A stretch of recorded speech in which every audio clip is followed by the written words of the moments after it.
Hello and welcome to On Point. My name is Katherine Opitz. Today we'll be talking about the recent developments in the queer community here at CSUN. Joining me today are Dr. Sheena Malhotra. She is the chair of the Queer Studies Department, which has been offering classes since last fall. My second guest is Kevin Zemlika. He coordinates the Ally Project, a program aimed at creating awareness and tolerance. Also joining me is Mary Thornton. She is a Queer Studies minor and a member of Gamma Rho Lambda, a new queer-friendly sorority. Welcome. Now, before we speak about these big new developments here at CSUN, I'd first like to talk about that word queer. It's not necessarily one that everybody is really comfortable with. Kevin, can you tell me how you felt when you first saw that word in the schedule of classes here at CSUN? Sure. I decided to take the Queer Studies course, but I was a little bit confused at first with the terminology because growing up as a child in the 70s, that was not a nice word to say, and just about the worst thing that you could be called on the playground was queer. So having also known a lot of people who, were subjected to that word over the years, I had to find out for myself how it had been reclaimed, in fact, and sort of used to empower a community as opposed to, what it had meant previously. Okay. And Mary, you grew up in a little bit of a different generation. How did it make you feel to see that word, and what did it mean to you? Did it have a negative connotation? Yeah, it's actually a very different experience for me.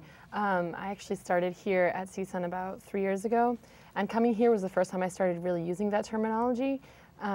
In high school, we sort of just stuck to gay, lesbian, and trans, and more specific terminology, but when I came here, we started using queer within the context of like the lesbian, gay, or LGBTA on campus, and then also within the minor after my sophomore year.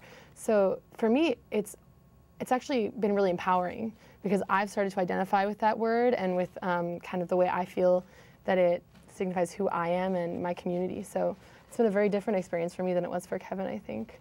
Yeah. Okay, and Sheena, Well, I've got to say that I do enjoy it as an umbrella term. It's really convenient.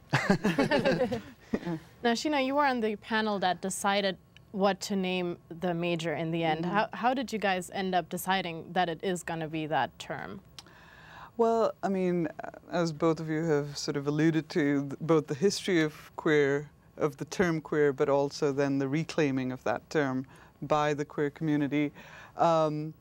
Partially, I think the decision, there was a lot of dialogue around it, around whether to call ourselves, LGBT studies or queer studies, and there are different opinions on that. But really, queer studies is an emerging and sort of emergent academic field right now, which is really about questioning norms and questioning norms around sexuality and gender, and really looking at why those norms exist and why, and so on and so forth. And so I think we decided to use the term, even though it is a term with a sort of troubled past, but it's sort of taken on this more empowered present right now.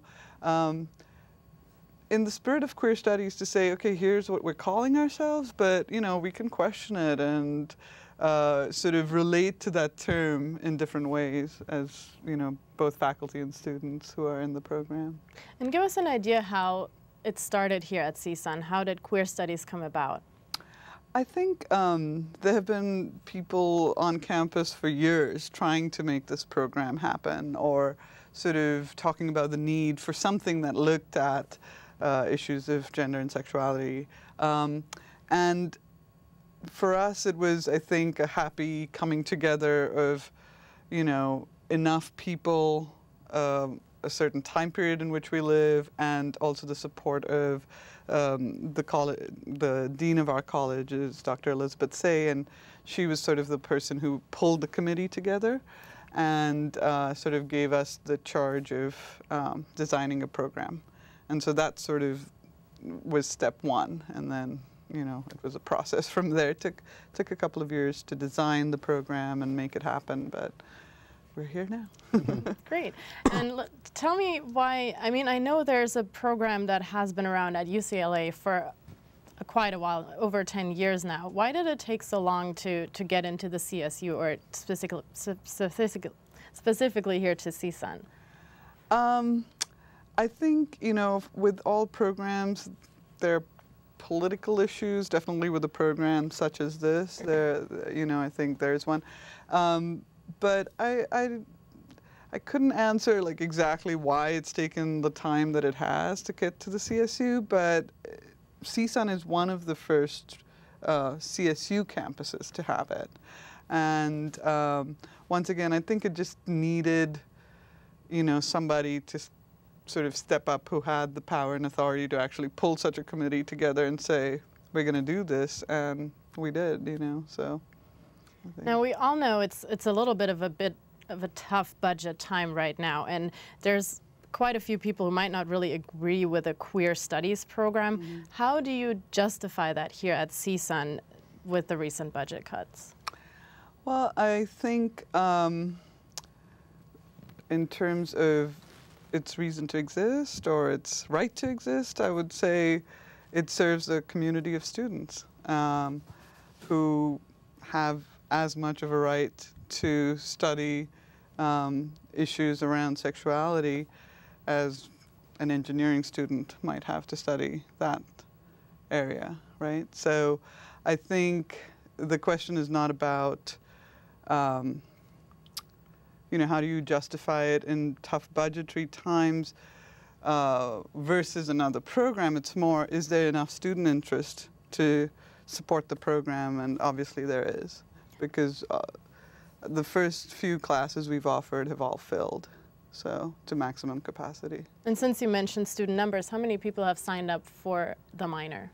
Well, we're brand new, so right now I think we've hit about 10 minors, but I think, you know, a lot, I mean, it is a you know, a new program. We're starting to get traction, but a lot of students take classes that are connected with queer studies, but may or may not minor in the program, you know, depending on sometimes needing to get out fast enough or whatever their reasons are.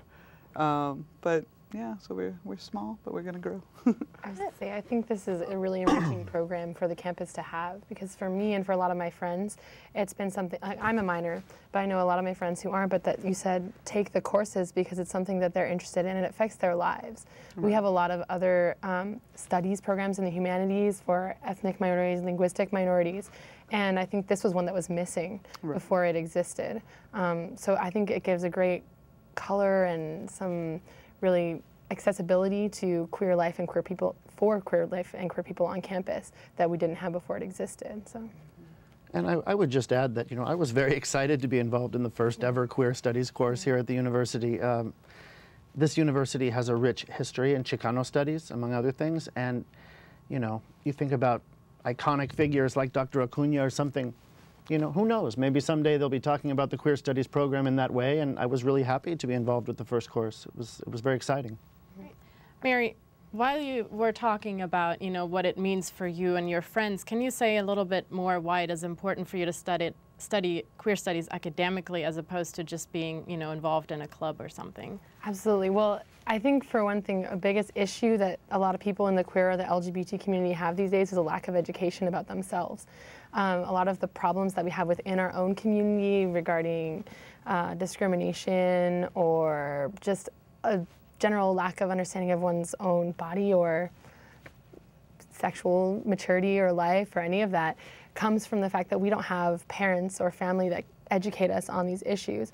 So I think that a queer studies program, one, addresses those issues, and beyond that goes even further and allows for us to sort of anthropologically study our culture and our community, which has never been an opportunity for us before, at least not on this campus.